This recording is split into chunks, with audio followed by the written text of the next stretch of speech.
Assalamualaikum warahmatullahi wabarakatuh. Saya Nazla Kamdati Nazlan, nombor matrik PID 20080 dari kumpulan 2. Video kali ini saya akan menerangkan tentang proses pentaksiran dan penilaian. Sebelum memulakan proses pentaksiran, saya akan membuat perancangan terlebih dahulu. Yang pertama adalah mengenal pasti kanak-kanak. Kanak-kanak ini bernama Airin Alicia, berumur 6 tahun, jantina perempuan, dan proses pentaksiran yang pertama akan dilakukan secara individu. Di dalam proses pentaksiran ini, saya menggunakan template instrumen senarai semak 2. Masa yang dilakukan pada pukul 9 pagi di dalam bilik darjah selama 20 minit. Aspek pemerhatian yang dilaksanakan adalah BM 1.2.4 iaitu mendengar dan memberi respon bertata tersilah terhadap arahan, soalan dan cerita. Aktiviti yang dilakukan adalah bercerita tentang keluarga saya. Baiklah, setelah siap apa yang telah dinilai pada murid bernama Airin Ariana ini, saya mendapati bahawa murid ini dapat memahami arahan yang diberikan apabila saya memberi tugasan untuk bercerita tentang keluarga mereka sendiri.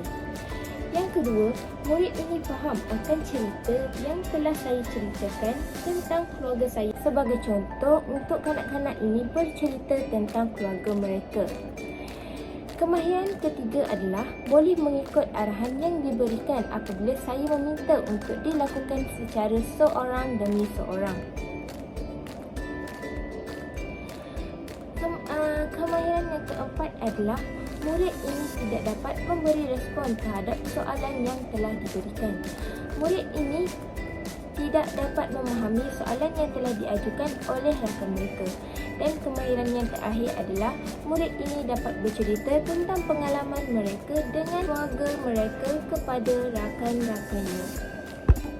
Dan seterusnya, proses pentaksiran dan penilaian dilaksanakan secara berkumpulan. Di dalam proses pentaksiran ini, saya menggunakan template instrumen senarai semak 1. Masa yang dilakukan pada pukul 9 pagi di luar bilik darjah selama 30 minit bersama-sama 7 orang murid.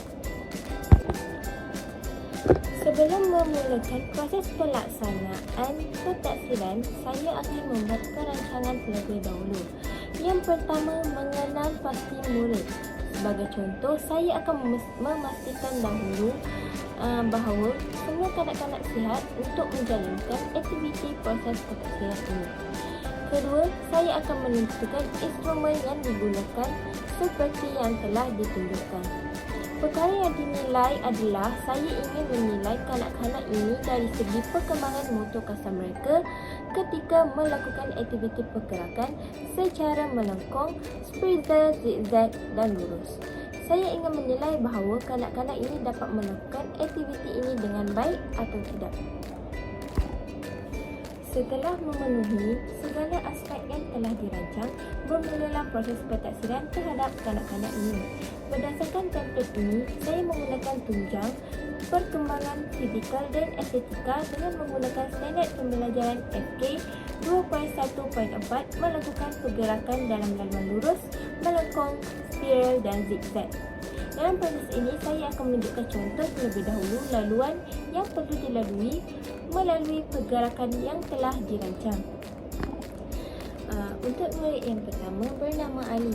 Ali dapat melakukan kesemua pergerakan, tetapi pergerakan spiral Ali tidak dapat melakukan secara sendiri.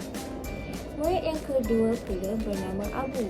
Abu dapat melakukan pergerakan melengkung, spiral dan lurus, tetapi mengalami kesukaran untuk membuat pergerakan melalui laluan zigzag.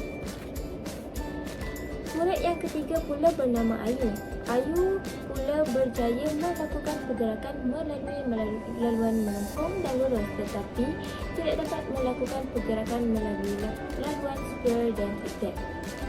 Murid yang keempat pula bernama Ahmad. Ahmad berjaya melakukan kesemua pergerakan melalui laluan tanpa bantuan. Murid yang ke-6 pula bernama Tira telah mengalami kesukaran untuk melakukan pergerakan pada laluan zigzag. Namun laluan yang lain Tira dapat melakukan dengan baik. Dan murid yang terakhir iaitu Zulka berjaya melapisi segala pergerakan melalui laluan dengan baik.